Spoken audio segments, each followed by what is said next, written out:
আলহামদুলিল্লাহ, আলহামদুলিল্লাহ। আল্লাহ পাকের কাছে লাখো কোটি শুক্রিয়া।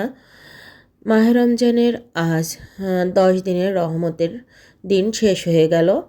আজকে থেকেই শুরু করলাম ইফতারি দেওয়া। কোরআন শিক্ষা কেন্দ্রের মা বোনদের জন্য 50 প্যাকেট ইফতারির আয়োজন করা হয়েছিল। এটি প্রবাসী এক বন্ধু দিয়েছে।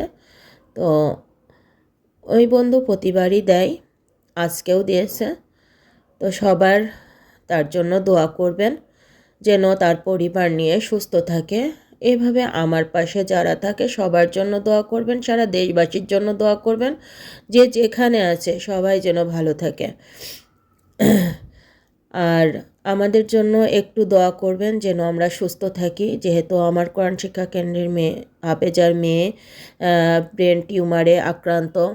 এখন ওর অবস্থা অনেকটাই খারাপ, অনেক ফুলে গেছে। ইমিডিয়েটলি ওকে ভেলোরে নিয়ে যাবে ঈদের পর পাসপোর্ট করা হলে। তার জন্য আমি আপনাদের কাছে দোয়া চাচ্ছি, সবাই দোয়া করবেন যেন তার মেয়েটাকে আল্লাহ পাক নেক হায়াত দান করে তার বুকে ফিরিয়ে দেয়।